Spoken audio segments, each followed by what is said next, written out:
Welcome to the stream. I think we might be on now. So this is my first time on Kick and just trying to figure out streaming to all these platforms. Hi to YouTube and Kick. I think we're on. Possibly Rumble, not sure. So just wanted to touch base with you guys. It looks like we're on day 10 of this Israel Donald Trump war on Iran, and a lot has happened. So figured we'd kind of just check in, go through Twitter. Hi guys, I'm AJ, so I'll just be going through some stuff with you guys. The president just spoke today, just about maybe an hour and a half ago, and I took down some notes kind of on some of the key things that he said. He had a press conference today in Doral, so his home turf. He's still in Miami. He said that the war, he quote, I said, very complete, pretty much. So he's saying that things are looking good, apparently. That Iran's navy is sunk. There's no air force. Commanders left. The missiles and drones are wrecked. So he also said that this was a short-term excursion to crush evil, and that it's going to end very soon, far ahead of schedule. The new Khamenei. So as you guys know, that the Ayatollah, since he was killed, his son, his second oldest son, he was elected the new supreme leader.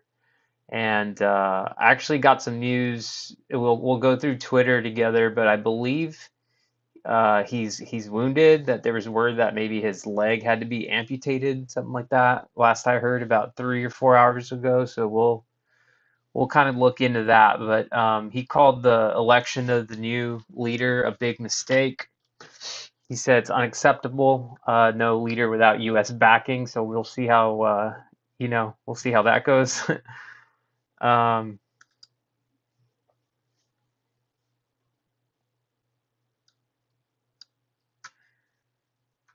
I think on Kick we okay. Anyway, sorry, I think we had some streaming issues there. Anyways, then we also have so we'll look into what's going on with the new Ayatollah to see if he's there any news. Maybe he might be wounded, he might be dead too. So we'll see. I'm sure they have someone else lined up to take his spot if he falls. So the Strait of Hormuz, that one is just spiraling out of control. So Trump said that we're going to have control over it, and that he may allow the reserves to be released, I believe was his exact wording. He also mentioned Venezuela. He said that they're going to be helping us out, and that prices will drop rapidly. So I don't know. We'll dive into that a little bit. And he also said that if Iran continues to strike with their missiles, that they'll be hit even harder, and that the ultimate goal is total defeat and unconditional surrender vibes, basically. So it doesn't seem like he's kind of changed off of that very much. Let's kind of switch over to Twitter for a little bit. Let me see if this stream is still going for. Okay, so for some reason, Kick stream.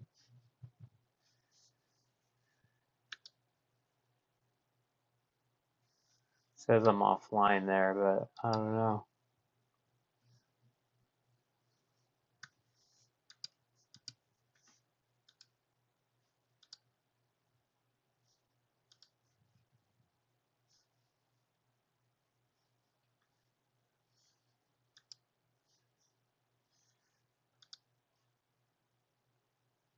All right, well, thanks YouTube for sticking with me. Guess I'll have to figure out this.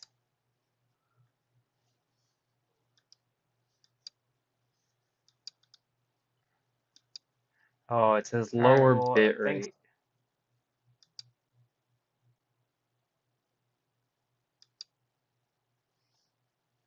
All right, well, I will do that next time for, you know what, let's try doing that.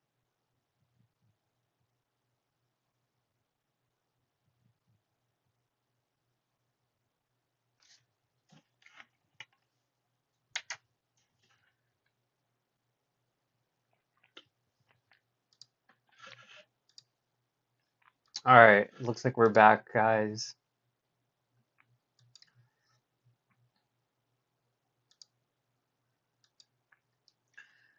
No worries, we will, thanks for sticking with me.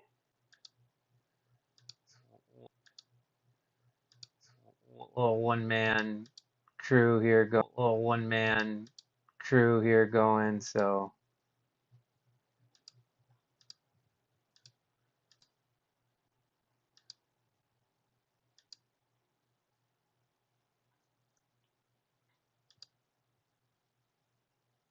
trying to find my X window.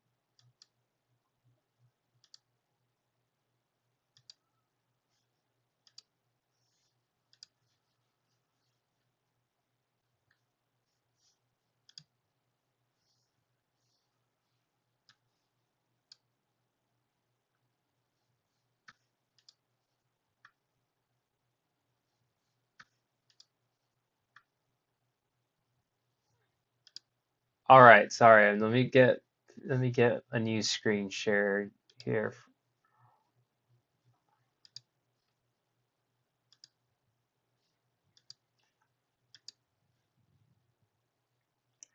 Anyways, I was listening to Alex Jones, and I've been listening to just kind of Tucker and everyone just all over the spectrum. And the one thing it seems like everyone can agree with is that uh, everyone is worried, and it doesn't seem like a good idea. It doesn't seem very well planned. Kind of like the start of this. Let's see. Okay, here we go. I don't know how I did this. Let's just turn this into X.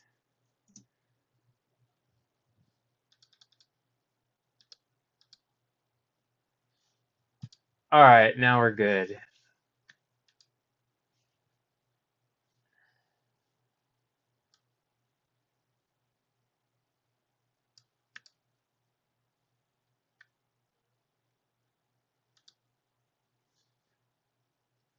Cool. All right. Sorry about that. Everything was working well earlier and then had a little technical issue. So, just yeah, we were talking about Trump's speech. So let's just see. It says one of the top headlines after the speech was Trump claims the world respects the U.S. more after the strike. So let's hear what Trump had to say. This is a quick 11-second. More than they have ever. Yes. The world respects us right now more than they have ever respected us before. So he made a lot of headlines. Let's see if this Fox News clip. Respects us right now more than they have ever respected us before.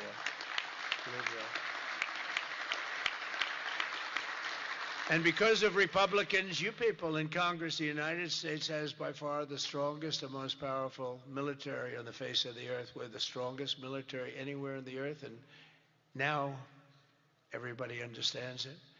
Together with our Israeli partners, we're crushing the enemy in an overwhelming display of technical skill and military force. So he's still very confident, saying that we're crushing it in this war right now.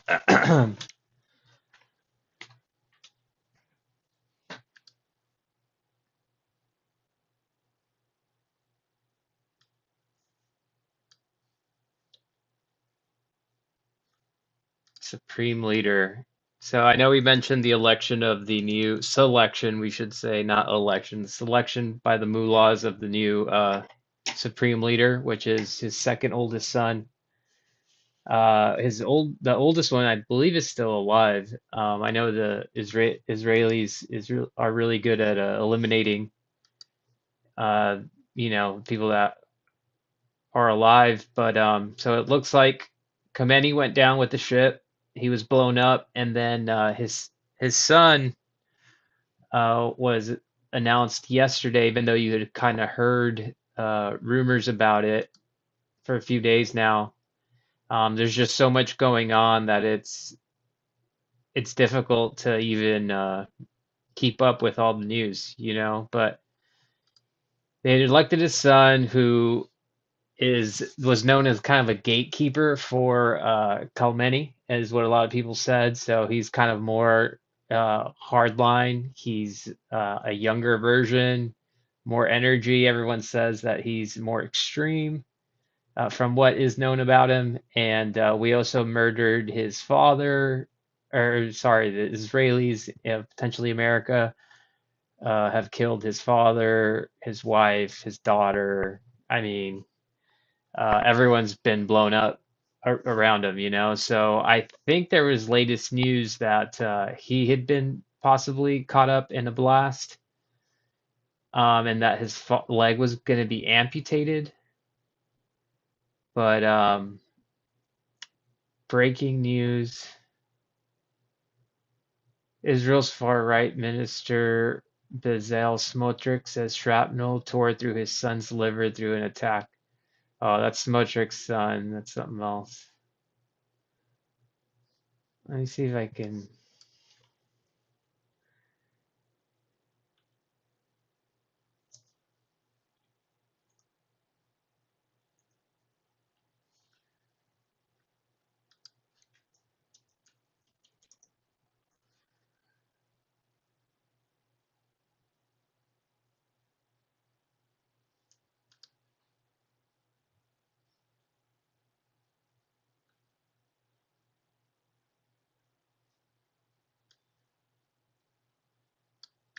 spelled it wrong. So it's Khamenei. Let me see. Let's ask Grok. Is he wounded now? Maybe you can watch a video.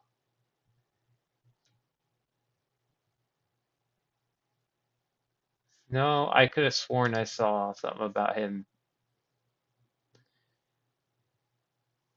being wounded. So let's see if we can find some footage of some real strikes. You know, this is a propaganda page for sure, but let's search one of the ones that I've been getting pretty good news from. Well, Al Jazeera has good stuff, obviously. Let's see what Iran's military and political leaders. That's 22 hours ago.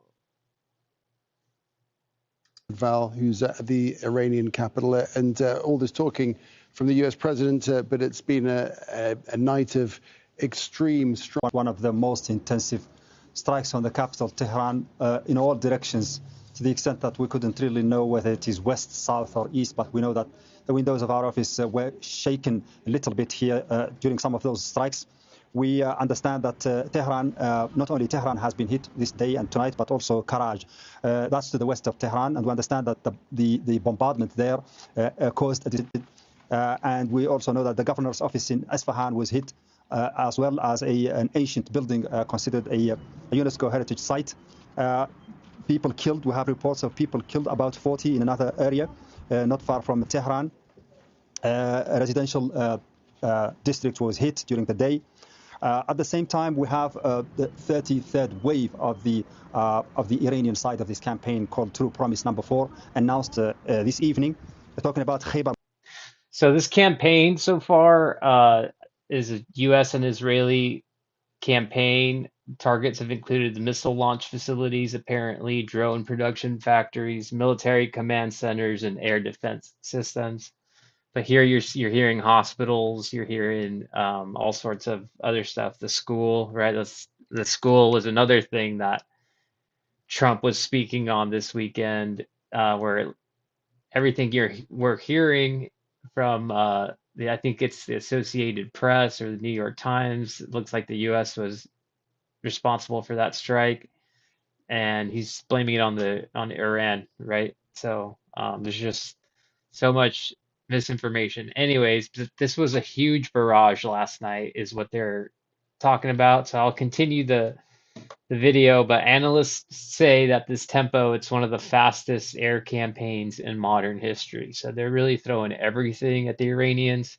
Their air defenses have been apparently severely degraded. So the goal here is obviously to cripple Iran's ability to launch missiles. So amongst other things, but that's what they say that the aim is. Missiles being launched on Israel and also on targets across the region. So there is this continuation of defiance on the side of Iranians, and they are talking about more and more powerful missiles being used. Even the Iranian Islamic Revolutionary Guard talking about that from now on they will not launch any missile that is lighter than 1,000 kilograms. That's a message to the Americans and the Israelis that the Iranians still have a lot of power to display in this war and use against targets across the region. Mohammed Val there in Tehran. Thank you, Mohammed. So the Iranian missiles actually have been very effective. Let's cross straight away to Tehran, get the very latest from. Not sure if they've been, I would say, effective, but they've been causing quite some issues for America and Israel. So they're retaliating with missiles and drones. Iran has launched ballistic missiles towards Israel. So some of the missiles, they've also targeted the U.S. bases in the Gulf. Many of them have been hit. A lot of them look like they've been destroyed. The Gulf countries, man, we can tap on that too. We, touch on those because that strait, their economies, their futures are just everything seems up in the air right now. So regional missile defense systems across the Middle East are now on high alert. And Iran's promised to keep going. They're going to continue retaliation. So let's hear from Iranian Deputy Prime Minister Kazim Gharibbabadi.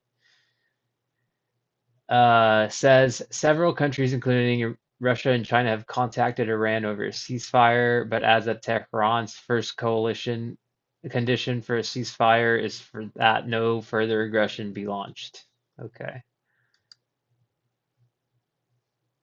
So the big countries are trying to help out, and Iran's kind of pissed. I was hearing Alex earlier, Alex Jones, and he kind of always says it very black and white what he thinks the situation is. And he was hearing that last week, I think 2 days in, I think he said that Trump wanted a ceasefire. The Iranians had said, nope, we're not talking anymore. And I believe the same thing was done yesterday or today. So he's hearing from his sources that the Iranians are going to fight, so Trump can't just pull out, even though he should just fucking pull out. He should just pull out and say, I won, and that's it, and turn and just back and leave. But, we'll see if there's enough pressure. Oil, we haven't necessarily talked about the oil yet. It's over $100 a barrel. I think for every, I think 10% that barrel increase, price of oil increases, inflation increases by 0.4%. It's like a direct correlation. So then we'll have inflation on top of really high, expensive fuel. It's already the largest oil shock we've ever had in modern history. I think the other oil shocks are maybe 7 million gallons per day being taken off. I think that with the strait being closed in the Gulf, I think we're at 22 million or 21 million gallons being taken off. So it's about three times, safe to say, larger than any other oil shock we've ever had before. So this is a pretty big deal. But that's, I hate talking like that because, stuff like that makes sense, right? Like, why would we keep the world hostage? Why would we keep, the economy shut if we can just open it back up, everyone can get back to recovery, making money, some sort of peace. But no, I mean, after the Epstein files and all the satanic stuff and building the third temple, and does any of that even matter? Does common sense, does how the world we thought operated, does that even matter anymore? Does trade matter? Are they trying to starve us? I don't know. We'll figure it out. We're gonna have to live through it. So, breaking news: Russia, China, France all contacted Iran over ceasefire, says deputy minister. Okay. See what Macron said. Cyprus attack, Europe's attack. French president pledged to defend. Pour votre pays, lorsque Chypre est attaqué, c'est l'Europe qui est attaquée. Et que la défense de Chypre est évidemment une question essentielle pour votre pays. La présence française et justement au large d'Ormuz mobilisera. France is mobilizing for the Strait of Hormuz. They obviously have interests there, just like every other country does. It seems like in that Strait of Hormuz. Trump says he's not happy with Khamenei's selection. Yeah.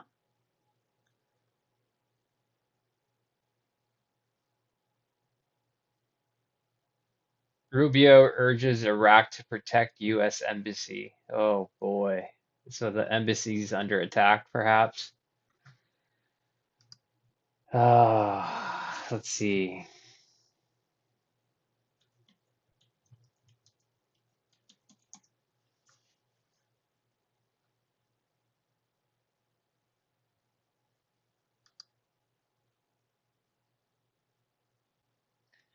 So Iraqi Prime Minister Mohammed Shia assures U.S. Senator Rubio of strong embassy protection, pledges non-interference and commitment to regional peace. Iraq vows to keep its soil neutral among rising tensions. All right, so he's pledging the safety. That might be good news. That might be some sort of breaking news. I have a breaking news thing, but if you're still with me from the beginning of my stream, it was not easy to get it up and going. So if you're still with me, I'm not gonna try to. Oh no! All right, let's handle this. Let's see, Chrome properties,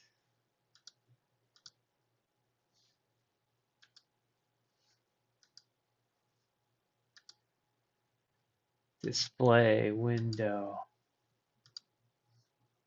We're back, baby. Here we go. No more fucking around with that.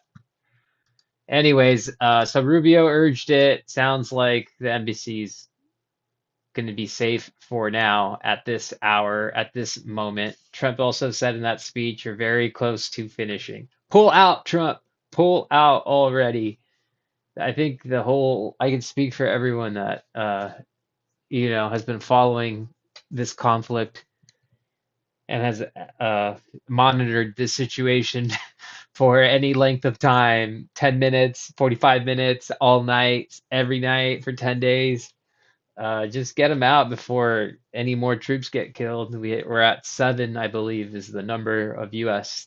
Troops killed so far in this war. Bahrain's Ministry of Interior reported that in preliminary count, one person has died and others have been injured following blatant Iranian attack that targeted a residential building in the capital. So, a residential building strike, one casualty. That's very, very sad. Where was that? That was Bahrain. Okay. And then the UAE, let's see what else. I know they've been hit more. I saw a graphic where they've had more. We'll probably find it. We'll probably stumble upon it. Graphic where the missile wise they've had the most launched at them from Iran than any other country, I believe, which is kind of weird.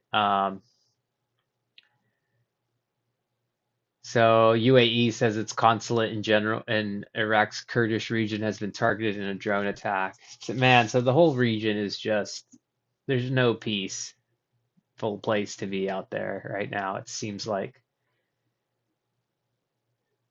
Trump said that, yeah, he did say this. If we didn't launch Operation Midnight Hammer and knock out Iranian potential, Iran would have a nuclear weapon. So Trump also said, and we'll probably play segments of his speech. It's just, he can talk for a long time, so it's difficult to get. They'll have clips up by now, but he's basically said that that we had offered Iran all sorts of sweet deals, unlimited energy, like unlimited non-nuclear. You can't make weapons out of this nuclear material, but you can have all the energy you want, and that Iran said no, that they needed to have the ability to make weapons. And so that's what Trump said, and he said that's why they launched the attack. So, I don't know. He says a lot of things that aren't true. I think that's the nicest way of saying it. So Trump claims Iran's neighbors have come to our side. We'll see what this gentleman has to say. Detach himself from the Israeli campaign. There is a clear opportunity for President Trump to detach himself from the Israeli campaign.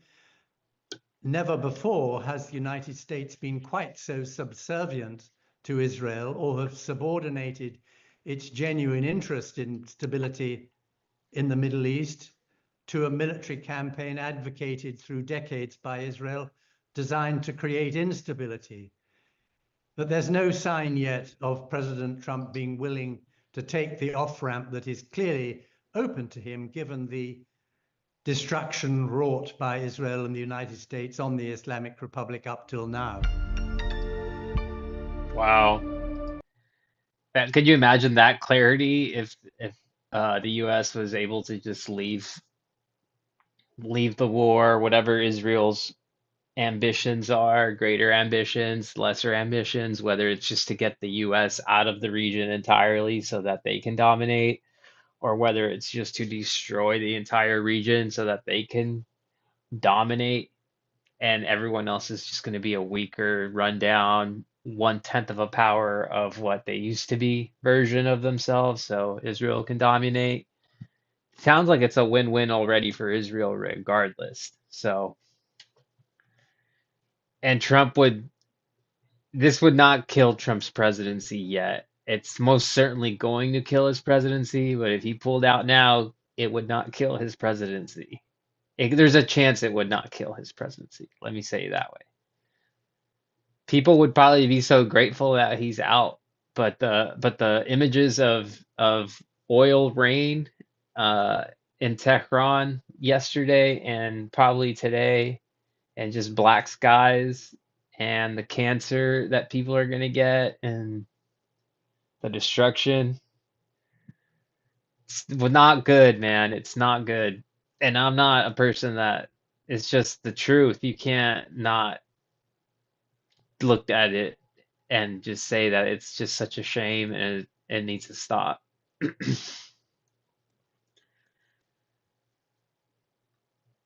So they had a lot of Trump lines here.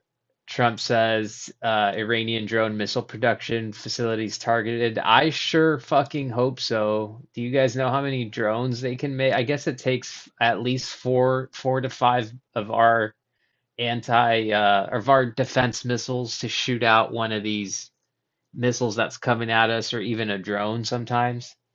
And they can make them 10 to 1 what we can make one of those defense. So there's the mathematics, there's just no way. There's no way the Iranians have, if they're able to keep producing those drones at any type sort of capacity, there's no real way of stopping them, because unless you can get all the launchers, but that country is so large that how are you going to find all the launchers if they're mobile?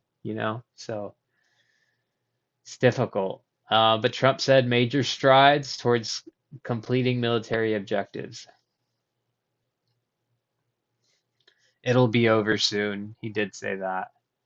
Smotrich, he's one of the most far right guys. I guess his kid is got hurt, injured liver.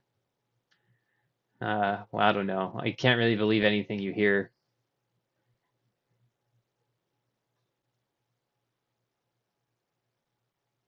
It's a funeral in Tehran to mourn victims. The death toll in Iran has risen to 1,300, currently 200. خودمون تلاش میکنیم چون چه کاری که داری کمک ما میکنی چرا بچه‌ها رو ما رو به اذانشون دی الان اگه کمک میکنم چرا بچه مگه شما بچه 6 ساله چیکار کرده که داریم الان این چه کمکیه ما چه نیازی به داشتیم زندگیمون رو میکردیم ما که میدونیم راهمون حقه ولی غلط کرده این آمریکا غلط کرده اسرائیل که میگه کمک لعنت بهشون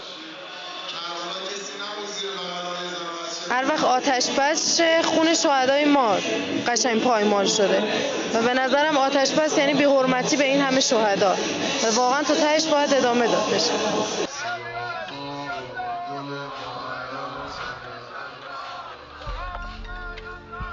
Wow. See the comments in this. We need peace now. A miracle Israel wanted to end the war. This must end.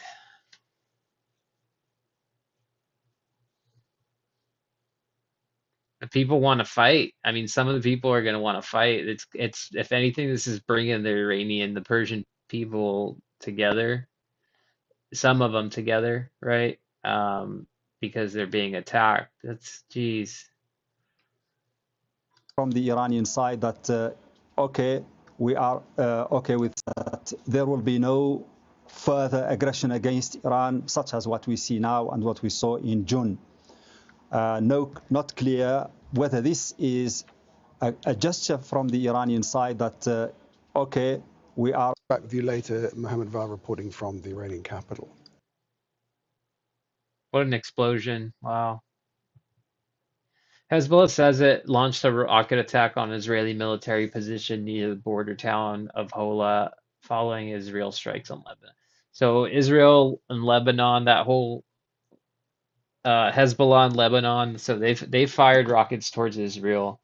The U.S. bases in the region, so they've increased their defensive readiness because they're all targets, right? Several Middle Eastern countries have activated their air defense systems as well. And military analysts warn that there's additional proxy groups that they could enter this conflict. You know, this war is expanding. It's already a multi-country, multi-regional affair, it seems like. And just recently, let's see if we can, well, let's scroll down, see if we see any. Let's finish Al Jazeera, and then we'll go into a few more headlines.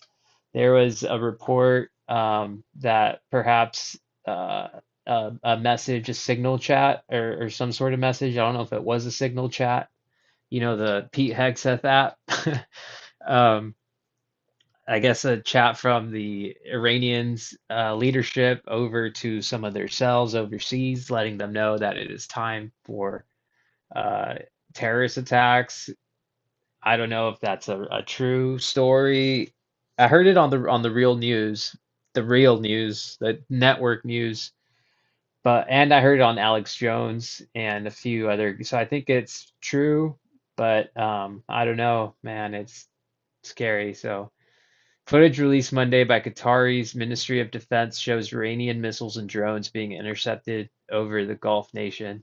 So this is over Qatar. Let's just take a look. This is insane. Sorry, I was talking through the beginning.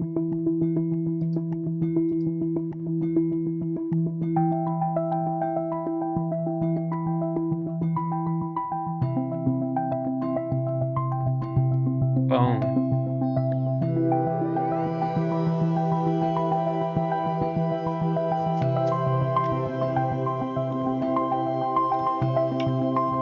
Bam.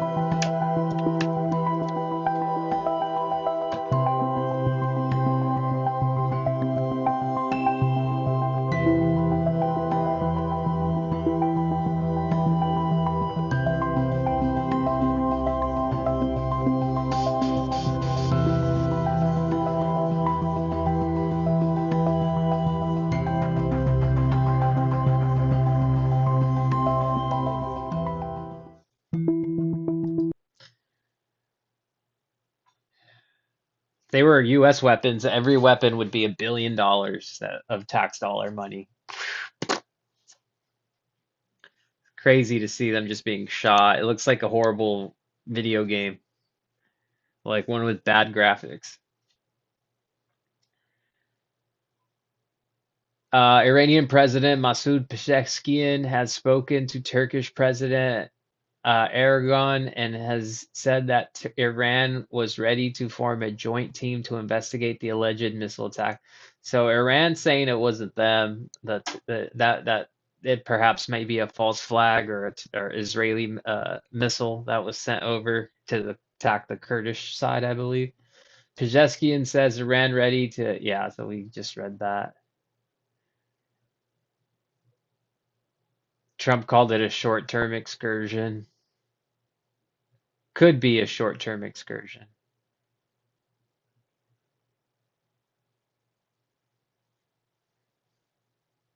Supporters say they see his father in him.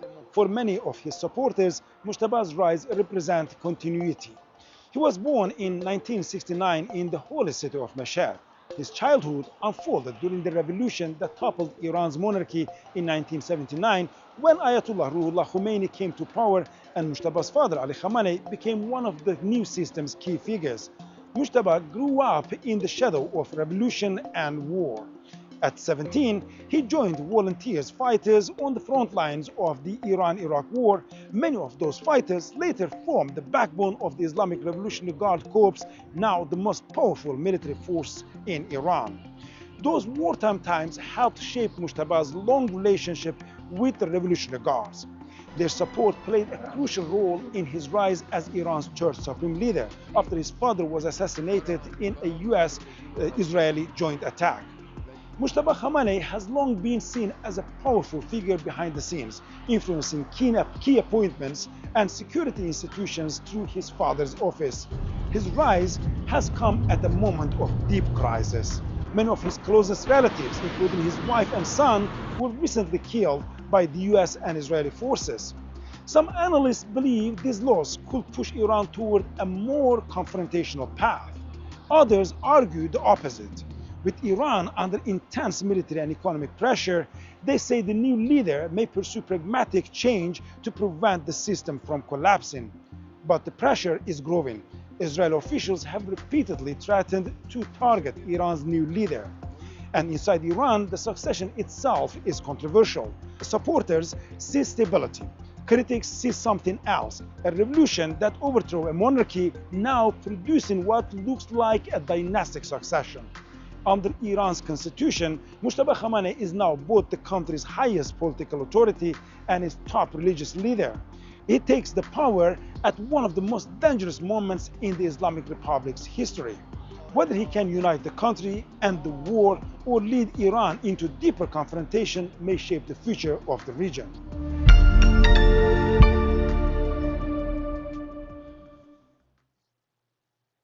Interesting little tidbit there on him. Like I said, I heard that he got wounded, so let's type that in real quick, and maybe it's just a rumor, but I heard he's already got hurt.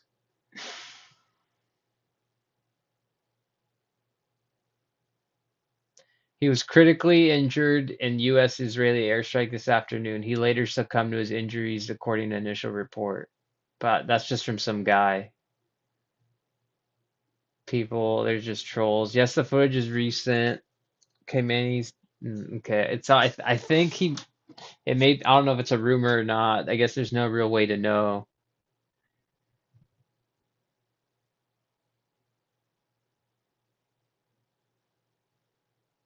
No, it isn't confirmed. Tabo was named. Reports said he was wounded in earlier strikes but survived. There's no major Tehran outlet. I got a source that might be good for that, so we'll see. Kuwait. So the whole region is really screwed. Royally fucked, basically because their oil, they're an oil economy. All that is in shambles, in danger now.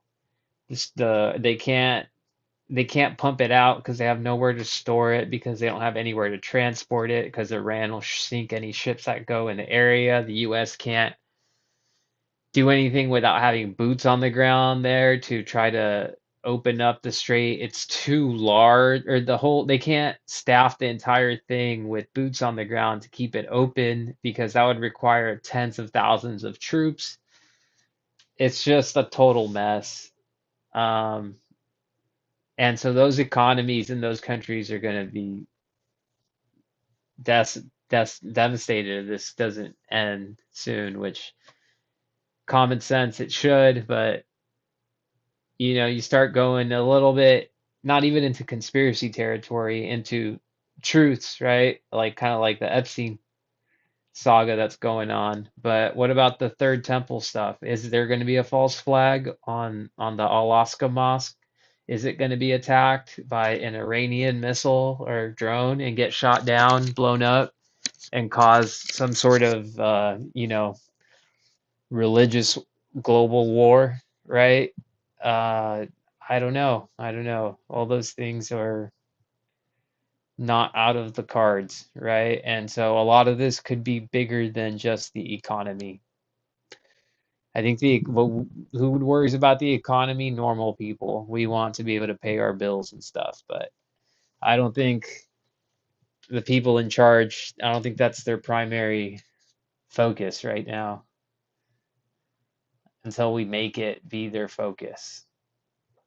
Iran has closed the Strait of Hormuz in retaliation for U.S. Israeli attacks, partially threatening the global oil supply. Attacks on regional energy facilities further threaten supply. As a result, companies are invoking force majeure right now. Well, force majeure is an act of God. So I used to actually work I used to sell gasoline and diesel for a company here in the United States, where we basically would wet hose gas delivery to companies like Amazon and all the big ones, right? And all the small ones, mom and pop, moving companies, whatever, anyone that uses fuel. But force majeure basically is like an act of God that that voids contracts essentially because it's something beyond your control, right? Or not an act of God, but like a global catastrophic event, something beyond your control, I believe. So that's funny that these are some of the companies that have had to enact force majeure. All the chemical oil companies. Saudi Arabia so this was 4 hours ago, intercepted some drones near Shaban oil field. So Saudi Arabia not catching any breaks.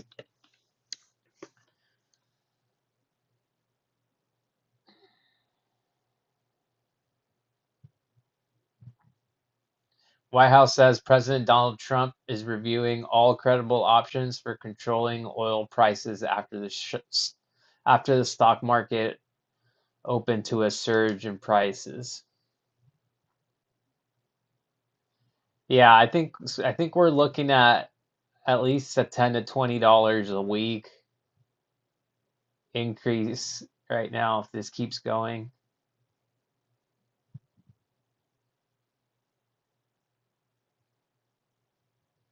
He could make the all-time worst oil prices. Could you imagine if Trump does that? No, he'll tap the strategic reserves and stuff, but crazy. All right, let's check this other. Let's go to the homepage real quick.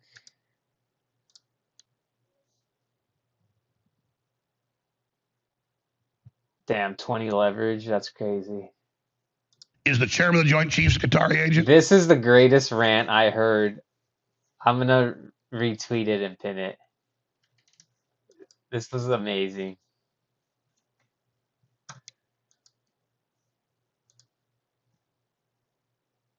This fucking video. How do I retweet this fucking tweet?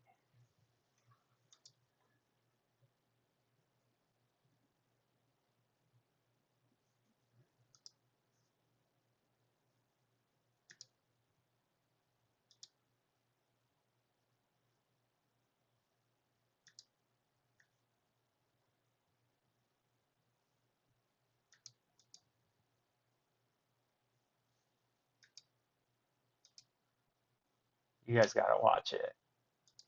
Is Tulsi? I don't want to hear from people calling me a Qatari agent. Is the chairman of the Joint Chiefs a Qatari agent? Is Eric Prince a Qatari agent? Is Tulsi Gabbard a Qatari agent?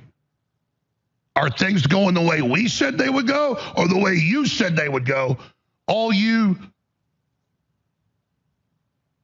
I don't know what you call them. Like I'm on radio stations, so I would say their names that are just influencers online. Nobody knows who they are. But it's the cat turd type people. Like, if you question anything Trump does, you're a traitor, you're bad. No, I'm blocking the bad interest, trying to get him off target. I am engaging as a constituent person I put in to carry out the mission we had, not the mission you have cooked up when you're going to support Lindsey Graham getting our president under his control. This is coming up, folks.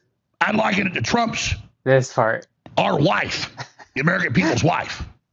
We're married to him politically. And then we catch somebody taking him away and taking him off to their house. And Trump's got his legs up behind his ears, and Lindsey Graham's in there with Netanyahu double teaming him. His legs and up, we're yeah. coming over the house saying, hey, honey, you need to come out here with us. I'll let it pass on this. We'll go to counseling, or we're getting a divorce. You got Cat Turd pulling on my shoulder going, hey, let him gangbang Trump. And at the same time, and I'm watching Lindsey Graham and Netanyahu, double team Trump. And I'm like, no, that's ours, not. I'm sorry for the analogy, but that's it. I mean, you got Pound Town going on right now. Okay. Pound Town. And the triple team, Huckabee's in there too. So they got, Trump stuff like a Christmas turkey here. And us along with it. And I'm just sitting there saying, I'm sorry for the analogy, folks, for someone that fits. With Netanyahu double teaming him, and we're coming over the house saying, hey, and Trump's got his legs up behind his ears, and Lindsey Graham's in there with Netanyahu double teaming him, and Trump's got his legs up behind his ears, and Lindsey Graham's in there with Netanyahu double teaming him, and we're coming over the house saying, hey.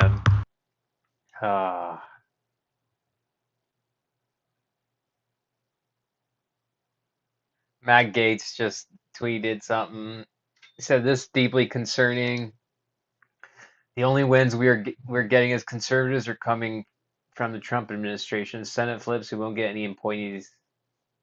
Yeah, it's not looking good for the Republicans, but it's because they're not a party. They're just whatever Donald Trump says, that's what they do, and people had enough of that.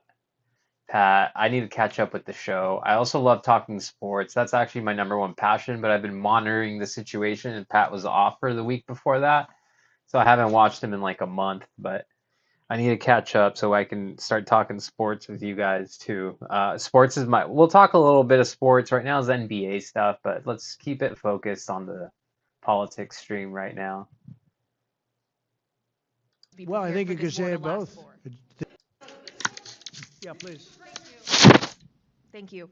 Mr. President, you've said the war is, quote, very complete, but your defense secretary says this is just the beginning. So which is it, and how long should Americans be prepared Well, I think for you could this war say to it last both. for? It's the beginning of building a new country, but they have no Navy, they have no Air Force, they have no anti-aircraft equipment. It's all been blown up. They have no radar, they have no telecommunications, and they have no leadership. It's all gone. So, you could look at that statement. We could call it a tremendous success right now as we leave here. I could call it, or we could go further, and we're going to go further. But, yeah, please. Thank you. Mr. President, you've said the war is, quote, very complete, but your defense secretary says this is just the beginning. So which is it, and how long should Trump's a lot of back and forth, man. I think he can bob and weave and keep bobbing and weaving, and I know it doesn't really matter to MAGA supporters, aka Trump supporters, because they're just going to stick with him. But what's this guy got to say? We are going to break the biggest story of our career. I always say that because we keep outdoing ourselves. It's not just me that's going to be involved. We're going to happen. If you will it to happen in March, we're going to expose the mother. What's this guy talking about? I don't even know who this guy is.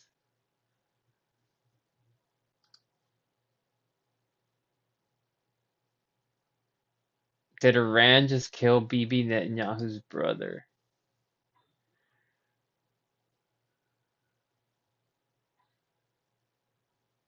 Wow, people are.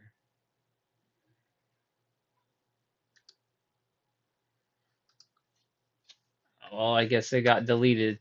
Whatever tweet that was.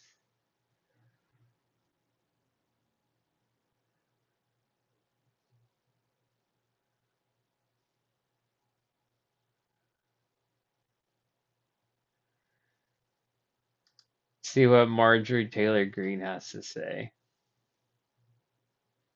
No, nothing. Nothing recently. What about Tucker? Oh, he's got Douglas McGregor on. What? I gotta watch this, and then we'll talk about it on the next stream, guys. But that'll be a good one to watch. Let's go to these guys got all this is what McGregor gets his information from. Actually, he recommended trending 911 for, so let's go. I mean, let's just fuck it, stick with the latest information here. So this is the pipeline that apparently Iran is was trying to attack a few days ago that goes to Israel, which is why there were some attacks in this area, hence why France is sending, I believe because Georgia might have been attacked, so they're sending a ship, France is. What will happen if Iran strikes missiles in the Strait of Hormuz? We will hit them so hard it will not be possible for them or anybody else helping them to ever recover that section of the world if they do anything. That's powerful. Strait of Hormuz is going to remain safe. We have a lot of Navy ships there. We have the best equipment in the world, inspecting for mines. Again, most of their ships are down at the bottom of the sea, but we will hit them so hard that it will not be possible for them or anybody else helping them to ever recover that section of the world if they do anything. Massive explosions in Karaj, Iran.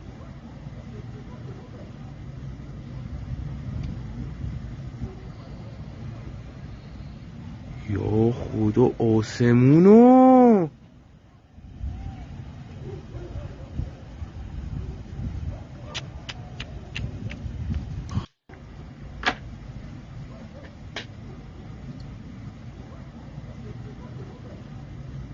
That was a big explosion. Mojtaba Khamenei, newly appointed Iranian supreme leader and son of Ayatollah Khamenei, reportedly severely. This is what I was talking about, guys. Multiple reports from Iranian state television and Israeli media outlets, including Israel Hayom C12, indicate Khamenei was seriously injured in an Israeli strike, with some claiming one of his legs was amputated.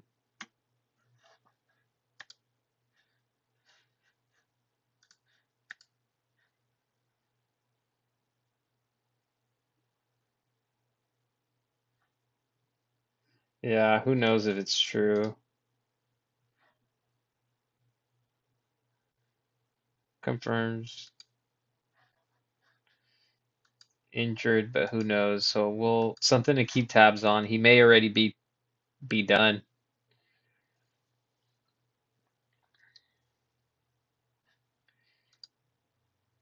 Iran conducted a ballistic missile attack targeting areas including Tel Aviv, Jerusalem, and central Israel, with multiple impacts and explosions reported in the locations such as Yahud and Holon. Two they're just construction workers, man, were killed, and another person injured at the construction site in central Israel from cluster munitions. Unconfirmed social media reports claim that strikes on the homes of Israeli figures include Edu Netanyahu, Itmar, wow, Ben Gavir. Wow, could it be Ben Gavir and Bibi's brother's house?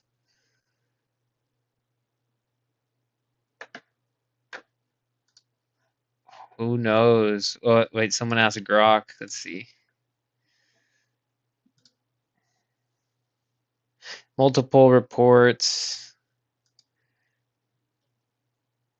Killing one foreign worker. No word on specific homes. Okay. It's crazy that in this war we're watching it play out. All this misinformation, social media stuff. You don't know what to believe, so you have to kind of have your sources and take it with a grain of salt. And then we have to be wary of false flags, ulterior. It's a lot, man. It's a lot. And at the end of the day, I think it's maybe just the country of Israel wanting it to establish its dominance in the region, and it's using the U.S. as a useful idiot to achieve its goal, which I think it already is going to have, regardless of what happens from here on out.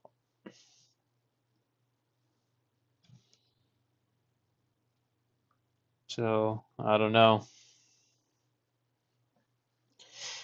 Breaking: encrypted communications intercepted by U.S. officials believed to have originated in Iran that may serve as operational trigger for sleeper assets outside the country.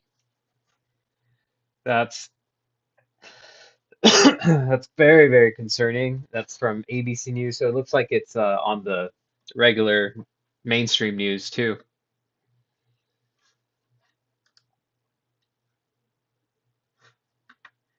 Caroline Levitt doesn't rule out a draft. And daughters get involved in this. What do you want to say about the president's plans for troops on the ground? As we know, it's been largely an air campaign up until now. It has been, and it will continue to be, and President Trump wisely does not remove options off of the table. I know a lot of politicians like to do that quickly, but the president, as commander-in-chief, wants to continue to assess the success of this military operation. It's not part of the current plan right now, but the president, again, wisely keeps his options on the table. Mothers out there are worried that we're going to have a draft, that they're It's a long ways from now, but another story I wanted to kind of cover, which I thought was a big deal. Look, let's see what Alex says. Trump says the war is coming to an end. Everyone pray he follows through. In a phone interview, President Trump is from Weihia Yang from Fox News. I think the war is complete pretty much. They have no Navy, no communications, no Air Force. They never had a Navy. All right, I've got some great news. President Trump just came out in the last hour and told reporters that the war is basically over. The objective. All right, I've got dinner day 10. He sees the Strait of Hormuz closed. He sees crude oil spiking above 100. He's now listening to the chairman of the Joint Chiefs of Staff, Eric Prince, and others that said this is a terrible idea. If he pulls out now and declares victory, and if Iran stops counter-responding, then he can say he knocked him back 10 years, because they actually did this time, not 9 months ago, hit the nuclear sites, but this time, hitting all the missile sites, the rest of it, they did knock him way back. So Trump can still declare victory if he pulls back now. And of course, I didn't support any of this, but I want to de-escalate it. So this is very, very positive news. We'll see if this happens. But I knew day one Trump had been misled. He'd been lied to, that the Iranian people, had the strength to overthrow the mullahs. They didn't. I said 7, 8, 9 days ago when this all started that I wasn't for the war, but if it was going to happen, I hoped they would get rid of the mullahs quickly, but I predicted it wouldn't happen, and it hasn't happened. So here we are about to enter day 10. This needs to be shut down now. Trump ran on no huge wars. He ran specifically on not going to war. Huge wars? With Iran, with a direct conflict with regime change. Now he's gone back on that. It is super unpopular. It is super dangerous. But overall, this is a very good sign that public pressure and a lot of his supporters speaking out against this, he's now listening to his advisors. That's why the Pentagon, we now learn, a week before he launched the attack 9 days ago, warned him not to launch an attack. So did Tulsi Gabbard, her Office of National Intelligence, with a briefing by the major intelligence agencies. There's a reason that previous administrations didn't do this. It wasn't because they were fans of Iran. It was because they understood that regime change was a very low probability with an attack like this, and the ramifications of the economy and so much more destabilization were so dangerous. So that's the good news. that Trump is starting to listen. Let's keep putting the pressure on and shut down these neocons who shut down the Greater Israel Project, and Netanyahu is completely out of control and who needs to keep a war going or he's going to be thrown in prison. He's already been convicted. That's the reality here. So keep putting pressure on, folks. Bipartisan pressure. This is the way to go. God bless you all. Follow me on X. We're all shown. Get your methylene blue, folks. Alex is very hopeful. Bless his heart. You know, he tries to be loyal to Trump. He's trying to, but I think he knows and he's trying to encourage people and he's hoping that it happens and he can be like, wow, Trump pulled something great off, but it's not looking good right now. 28 minutes ago from the White House. If Iran does anything that stops the flow of oil within the Strait of Hormuz, they will be hit by the United States of America 20 times harder.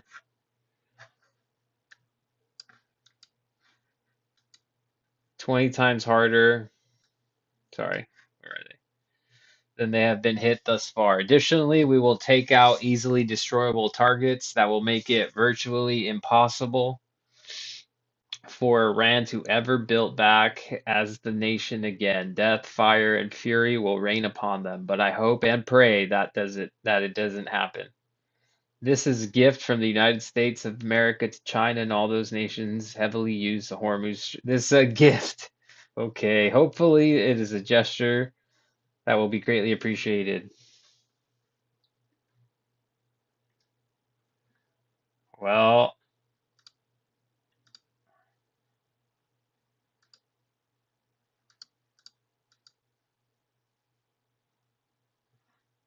when was this?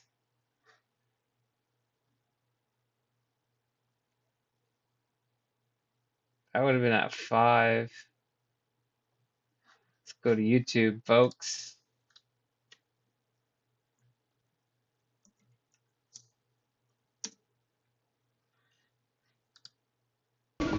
Oh. So is this up to date? Mostly. So this is supposed to be General Kane and Hegseth at a press conference. To establish localized air superiority across the southern flank of the Iranian coast and penetrate their defenses with overwhelming precision and firepower.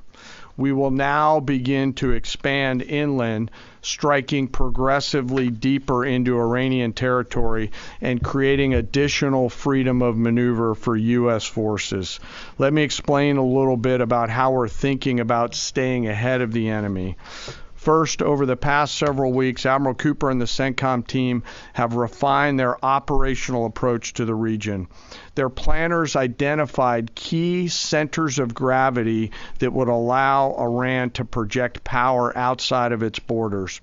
They thought about how to isolate critical vulnerabilities and determined where, with precision, the greatest strategic effect could be achieved. As a result of this, CENTCOM is now shifting in day 4 already from large deliberate strike packages using standoff munitions at range outside an enemy's ability to shoot at us, now into stand-in precision strikes overhead Iran. As the Secretary said, this is a point of munitions transition from standoff munitions to stand-in munitions like joint direct attack munitions, which are GPS-aided free-fall weapons, and other things like Hellfires, etc. This will allow the joint force to deliver significantly increased precision effects on the target. The throttle is coming up, as the Secretary said, as opposed to ramping down. This will allow us to maintain consistent pressure on the adversary over the coming days, disrupt their launch timelines, and impose cost every day around the clock. I know there have been a lot of questions about munitions. We have sufficient precision munitions for the task at hand, both on the offense and defense. But I want to tell you, teammates, as a matter of practice, I don't want to be talking about quantities. And I know there's been a great debate about that, and I appreciate the interest, but just know that we consider that an operational security matter. Let me flip to the map here. Hopefully I don't kill anybody with a laser pointer. As I mentioned earlier, and for you with the camera right there, my friend, I hope I don't ricochet off and hurt you. Over the initial days, the U.S. joint forces continued to attack and attrit ballistic missile capabilities as well as integrated air defense capabilities along the southern axis. Along the northern axis, Israel and the Israeli Air Force has predominantly been working integrated air defense targets along the northern flank, as well as medium-range ballistic missile capability as well. From the sea, the USS Ford has continued to project combat power here, as well as the bomber pulses that we talked about in the opening days of this briefing. Along the southern axis, the USS Abraham Lincoln Strike Group has continued to provide pressure from the sea along the southeastern side of the coast and has been attriting naval capability all along the strait and up into the Arabian Gulf at a size and scale sufficiently to address the targets required. To date, we've hit over 2,000 targets, as Admiral Cooper said in his video last night. We've destroyed more than 20 Iranian naval vessels, including, in addition to the frigate outside of the area, one submarine, and effectively neutralized at this point in time Iran's major naval presence in theater out there. As the Secretary showed the video, for the first time since 1945, a United States Navy fast attack submarine has sunk an enemy combatant ship using a single Mark 48 torpedo to achieve immediate effect, sending the warship to the bottom of the sea. I want to remind everybody that this is an incredible demonstration of America's global reach. To hunt, find, and kill an out-of-area deployer is something that only the United States can do at this type of scale. Over the next 24 to 48 hours, CENTCOM will continue to strike infrastructure and naval capability. Managing with Connect Team would be a whole lot easier. Who's training the new guy? Who no-show? What do you mean he didn't show up? I can handle this. Do we found the replacement yet? With Connect Our intelligence, surveillance, and reconnaissance capability is currently hunting and killing ballistic missile launchers and one-way attack capability. We're precise in that assessment, and we call balls and strikes in that assessment. We take that matter seriously. Iran, on the other hand, has been in.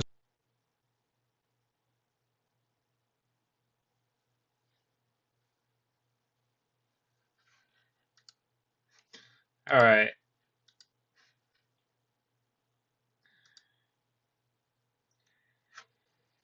I don't know what we'll get out of all that. I'm sure I'll get the highlights later. It's just so we don't have to watch it.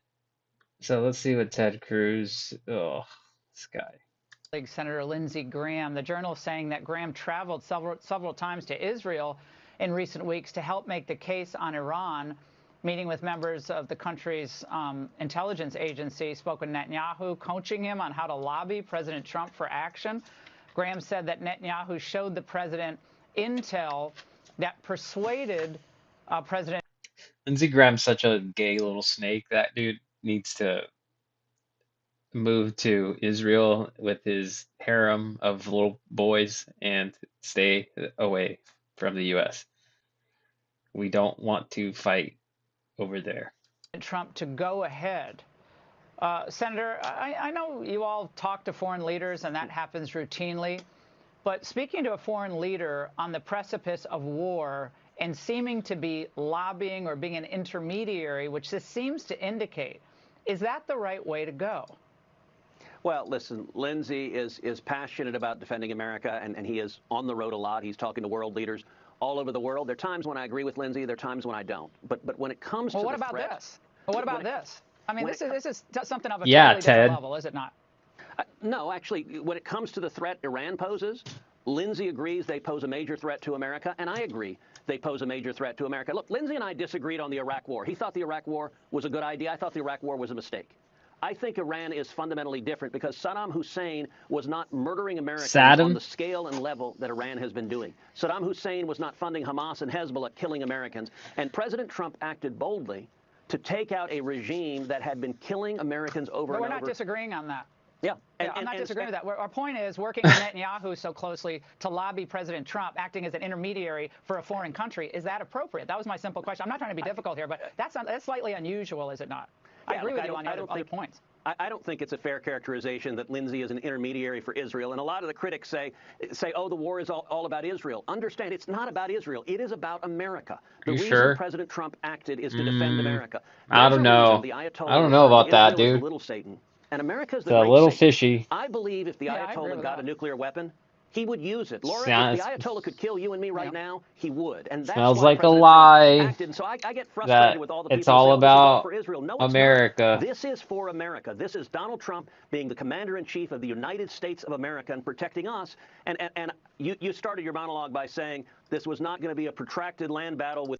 Well, you know my thoughts on that. John Kiriakou, everyone knows the government is lying to us about 9/11. I go into detail. Oh, this is going to be great. I'm going to take a look at this later too, John. Good for you, man. Massey about how Trump got mad at him for pushing. He called me on the phone. The president got mad at me. You know, you've heard me say this before. He called me on the phone 3 times while I was on the floor of the House. I let it go to voicemail 3 times. I mean, I didn't have him in my phone. Technically, I didn't know it was him, but it was all zeros, you know, like, right. And I figured there's only one person can get a phone number with all zeros. So I did call the White House back, and they put Trump on the line, and he said, "I'm coming at you like you've never seen. Never in your life before have you seen the way in which I will come at you. I'm more popular than you in Kentucky, and you know it. I'm backing your primary opponent, and you're going to lose." And then I tried to talk to him about the Constitution and that it required us to vote, and he started screaming at me for 3 minutes, and then he repeated everything again and, hung up on me. Wow, that's great. What a get. When is this from, I wonder?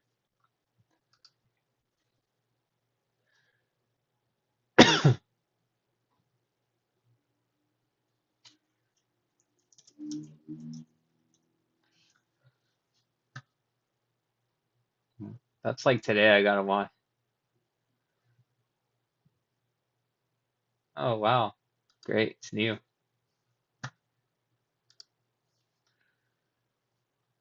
Tim Burchett. With diesel yesterday, I decided to do that. Dang gummit.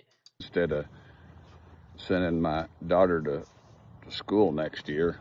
Dang nabbit. The reality is, I mean, they're ripping us off. Diesel is like the second cut they take off it when it comes out of the ground. I think it goes kerosene and diesel and then gasoline, and diesel's the most expensive. And I'm sure they can make they'll bring out the economic experts, to cover themselves on that. Another thing that really ticks me off about it is that they've, when the price of oil, like they say, well, it's this whatever happens overseas is causing this to happen. But then when you go to the hardware store or the auto parts store and you buy a quart of oil, guess what? The price hasn't gone up. But the price of the gasoline in the tank is going up, and that's gasoline that is probably months from it was in the ground, and then it was converted into gasoline at a refinery.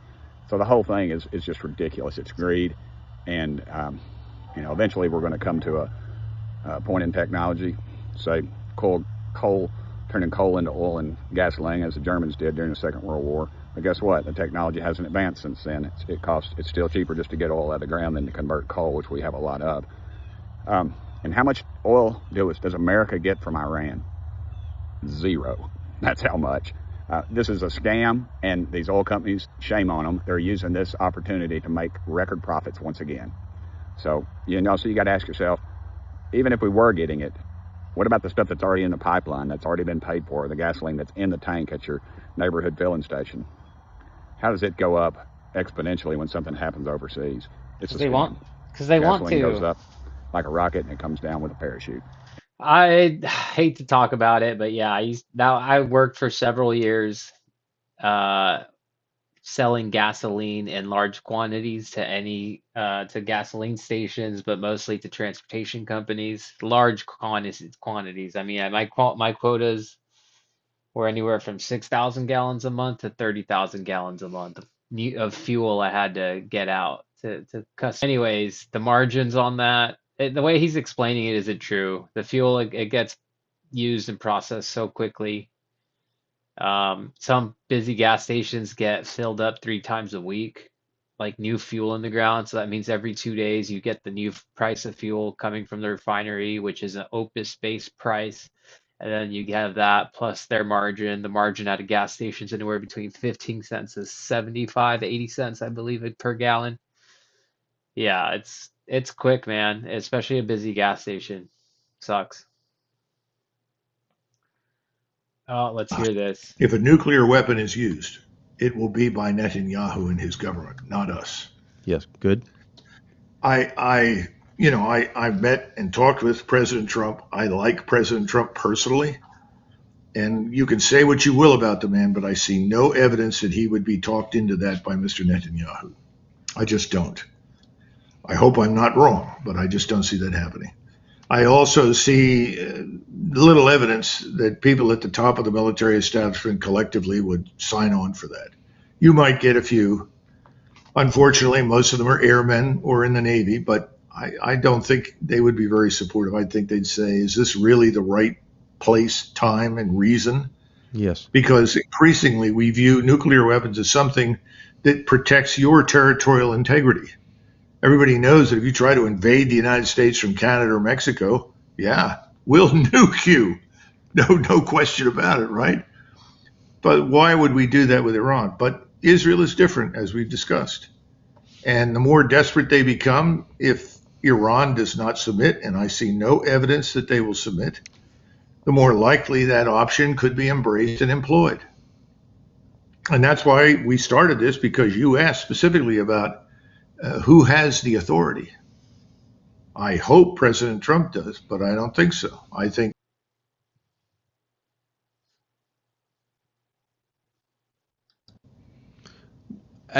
because we're implicated in that, and because the million-odd Americans who live in the region and the energy interest there, and just like the fate of the world, are all part of this calculation, why wouldn't we bring him to heel and prevent that from happening? How do you do that?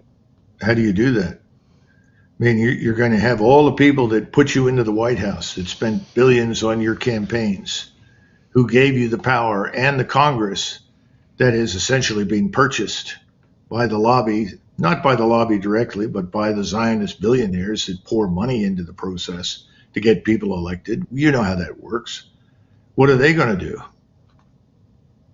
Are any of them going to sober up and go to Trump and say, look, this has gone too far? I don't see any evidence for that.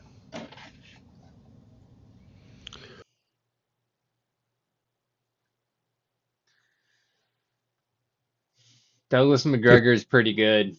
So he's saying he doesn't see the U.S. using a nuclear weapon. I'm not as sure about that, but he's pretty well informed. Appears an Iranian Shahed drone has struck a building in Bahrain, reportedly housing Americans.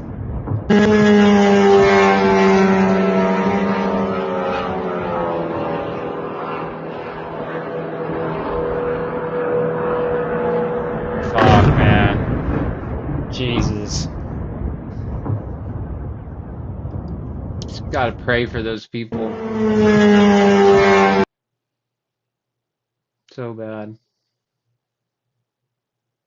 U.S. believes Iran sleeper cells. Oh, this means Mossad is about to do a massive terror attack. False flag.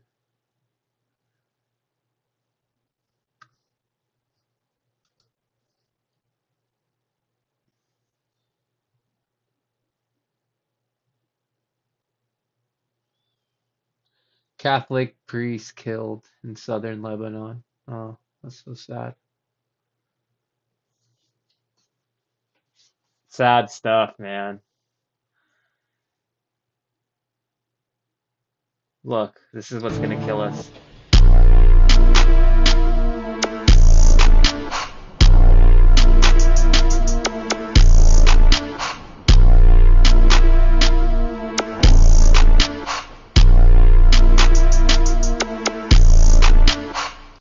No thanks. Incomes are rising, the economy is surging, our border is the most secure at any The time in typical. American history, and the murder rate is the lowest in 125 years. That's before my father was born. My father was born 6 years later than that. I don't know if he'd like me to say that. Never liked to talk about his age. He said, don't talk about that. But think about 125 years ago, 1900, the year 1900.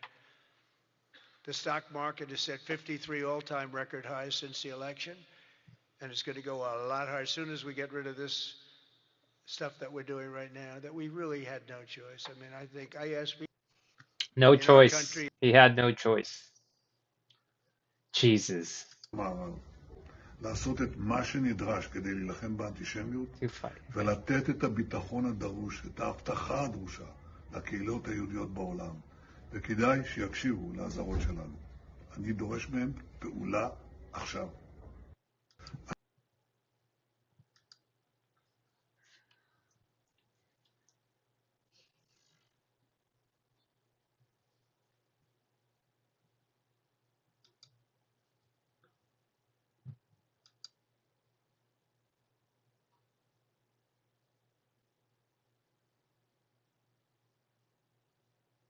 In terms of where does this go and how does this end? And it seems to me that there are two critical factors to look at: markets and munitions. Markets. Where are the oil markets? Where's the stock market? Where's the bond market? I know President Trump is very attentive to those, and if they go in a southerly direction and stay that way, or in the case of oil in a northerly direction, that's going to be possibly a limiting factor. Then munitions. There's really a race on to figure out who expends their munitions first and fastest. The Iranians put us in a position where we've used up a lot of interceptors to deal with defense, or even our offensive missiles to take out their launchers, or conversely, did they run out and we still have what we need? And David, I think we're looking at a couple of things going forward in terms of where does this go and how does this end? And it seems to me that there are two critical factors to look at: markets and munitions. Markets. Where are the oil markets? Where's the stock market? Where's the bond market? I know President Trump is very attentive to those, and if they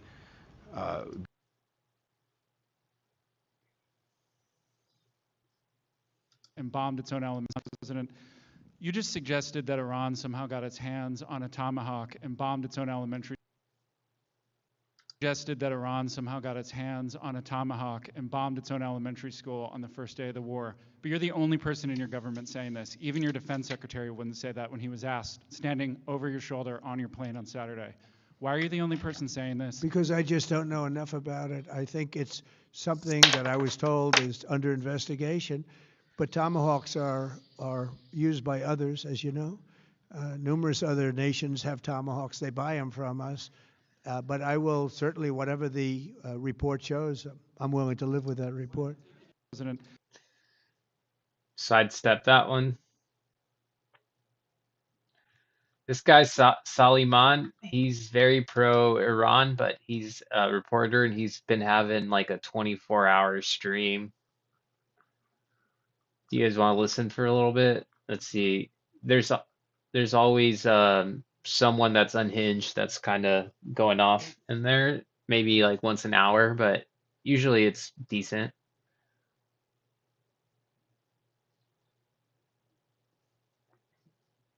Doc is no, not Doc.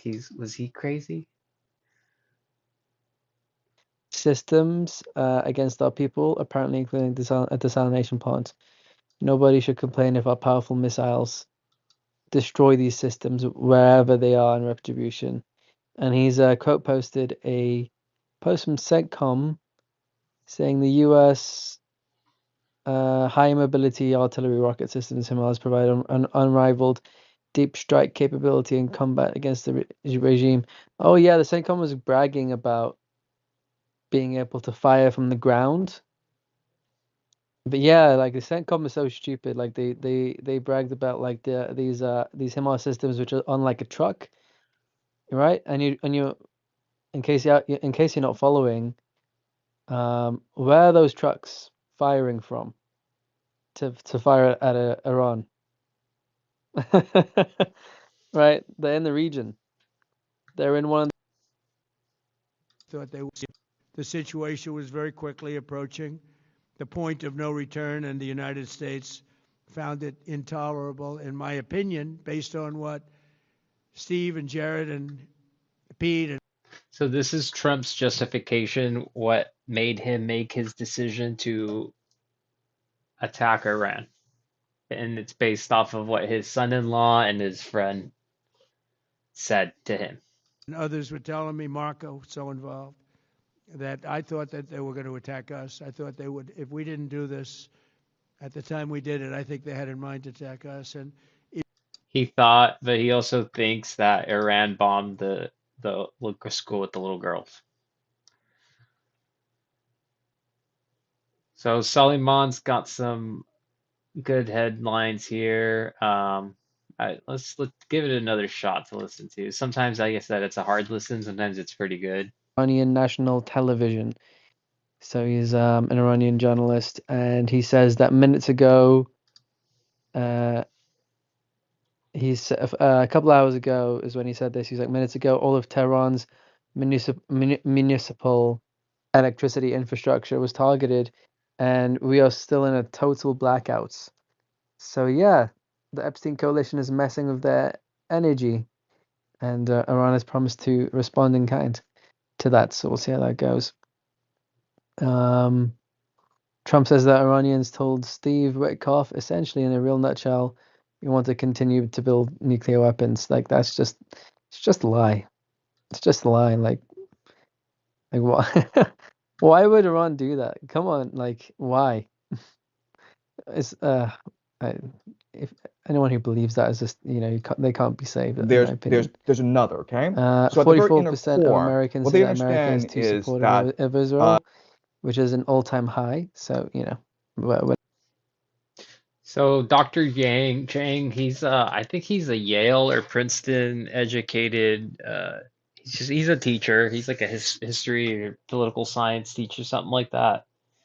I guess he lives in China. I've just recently learned about him. He's the most popular guy on the internet, like John Kiriakou was a couple days ago. But this guy, I guess, has predicted everything correctly. So I highly recommend you watch his full interview with SNEAKO. There's about an hour and a half of it. That's really, really the intriguing part. The other stuff's kind of like them just talking, you know. But let's just watch a few clips. He made some really great call outs, and I have like a list of stuff that I wrote down that I wanted to touch on, but I'm sure some of these clips will have that stuff in it, and then I'll give you my thoughts as well. There's another, okay? So at the very inner core, what they understand is that there's really no evil in this world. There's no Satan. That's just a made-up concept. The monad is the only thing that exists, right? God is the all-loving, all-forgiving, all-generous force in this universe. And evil is just a made-up concept to better control people, okay? And so what we need to do is create this reunion as fast as possible. And so there are two ways to do that. Like the first way you can do that is for everyone to redeem themselves and embrace the power of God, okay? To achieve a higher consciousness. In Christian theology, they call this the Christ consciousness, okay? That's one way of doing things, but that's like really, really slow, man. But another way of doing things is to destroy the world, to force the world into complete sin, because then God is forced to intervene, okay? So there are two ways of doing it. There's the slow way, and then there's the fast way. Slow way is, to perfect everyone. And the second way is to break the world, so the world must be repaired. What they believe, and they say this, is that only in the greatest darkness can the brightest line shine, okay? The brightest light shine, okay? That's the inner core, okay? And this explains why they're doing what they're doing. They're accelerating events, right? He also, one of the coolest things he said, or one of the most useful pieces of information I got was he mentioned a few countries that you wouldn't normally think about that could get pulled into this or impacted strategically or with their military as a result of this conflict that aren't already involved. One of the major ones that's a nuclear power is Pakistan. So he highlighted it as a potential staging ground for the U.S. ground invasion of Iran via its southwest border. It's less fortified. Pakistan's shifting alliances. Initial Iran support, now mutual defense pact with Saudi Arabia, so they could draw it in, especially if the false flags they hit the Saudis, and it'll pull in their nuclear obligations. So Saudi Arabia is at risk. Just the false flags. We saw that report earlier of their fuel facility, another drones flying to hit another one of their oil facilities. So that's not good. Europe, he said that they could face bankruptcy and collapse, so that's not good. India, India and Pakistan hate each other, right? So we'll see how that goes if Pakistan gets involved. And then Israel's going to be the more dominant country in the region. That's basically what happens regardless. And then the whole Strait of Hormuz is going to be up in shambles because all these weaker countries are going to be, I don't know. So let's just see a few more clips here and see.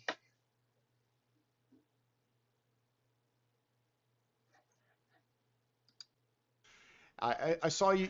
Look. Okay. Sorry, but Nick Fuentes clearly has a political agenda. The guy's a smart guy, but some of his conclusions This is what he was talking about, Nick Fuentes. are clearly manufactured.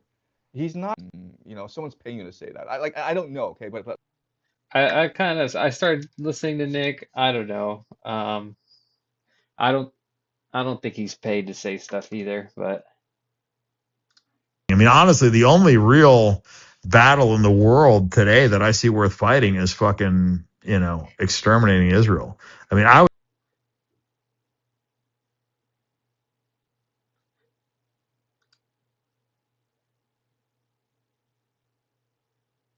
Yesterday I had a good call. no one cares about the Nick Fuentes thing. Samson option. It's really the fall of every empire is the arrogance and really the concept of hard times create strong men create good times create weak men, and we're affecting politics. These do with that's the state of it. Since the same pointed out, these are Iraq. There were so many birth defects. He talked to someone who saw a memo that said there's a plan to destroy 7 countries in the Middle East, right? And the last country standing is Iran. So they told us a plan already, and why not just take them at face value, right? Again, the best predictor of future behavior is past behavior. If they went after Iraq, Libya, Syria, Lebanon, Yemen, Sudan, why won't they go after Iran at some point? Yeah, and then now said he's been trying to get this done for 40 years, and Trump finally did it. This is all public. Marco Rubio said that Iran did not pose a threat on America, that they attacked because they were threatening Israel. It's clear who struck first, and people still buy the propaganda. The major lie that's being spread is that, okay, well, we can't allow Iran to have nuclear weapons. We can't allow Iran to have nukes. I recommend watching it. It was a great interview. Let's just see any of the latest news. And then I'll probably take a break and probably stream again later. Oh no, let's see what Pete Hegseth said. Oh, he just reposted what President Trump 47 said. New Mexico DOJ has begun its on-ground investigation of Doral Ranch. Finally, Epstein survivors have waited far too long for justice. New Mexico's leading the way. All right, I'm sure we'll get some Epstein. We didn't even really mention Epstein in this whole thing.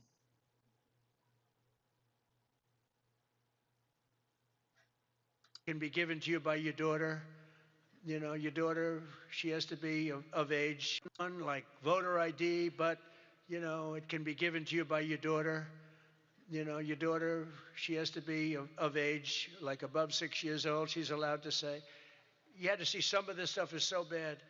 Like voter. It's weird.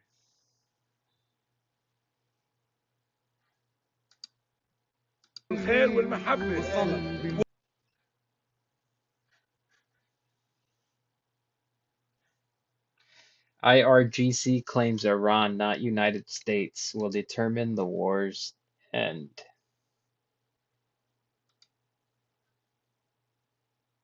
And McGregor thinks Israel will drop a nuclear bomb if Iran doesn't submit. Iran's not going to submit.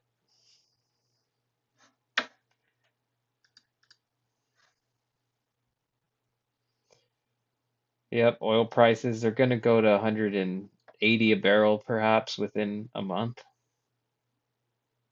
2 months.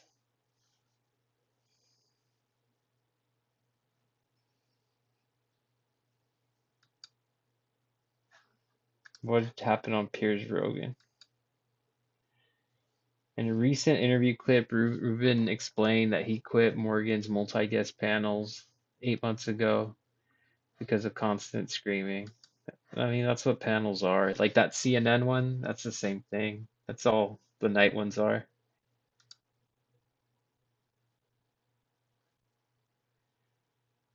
All right, folks, thanks for joining me. I'll probably stream again later. I'll try to make it a common thing so it's not a big deal. And join me when you can. It's usually in the evenings and afternoons, sometimes at night. Sometimes I'll play a video game, just a random, either Madden, MLB The Show, or Red Dead Redemption. So we'll keep monitoring the situation. I'm gonna check out some of this Douglas McGregor stuff. This might be a good one to listen Going to to. go out of existence. It's over, and I think it'll end badly for us and for Israel. Iran will survive. This is a great civilizational state. They're not going to go out of existence. They'll get a different kind of government from the one that they've had. And I think they're on their way to that. They've been on their way to that for at least the last decade. But that government is going to be a nationalist government. The people there will be no less loyal to their country, no less confident in their country's future than the theocrats who have been ruling it since, over the last 47 years. So I just, listening to this nonsense that somehow or another, if you kill enough mullahs, everything is going to change and improve, is just ridiculous. There's no evidence for it. On the contrary, these bombings are causing large numbers of people to die. They are destroying the lives of millions of people in Iran. When this ends, those people are not going to stand up and say, oh, thank you, Mr. Trump. Thank you, Mr. Netanyahu. We're so grateful for the damage that you've done to us. You liberated us. Please come and help us build the future. But all these people must be on hallucinogenics. That's never going to happen. In fact, I would say that the next government that comes to power will probably do everything in its power to very rapidly build nuclear weapons.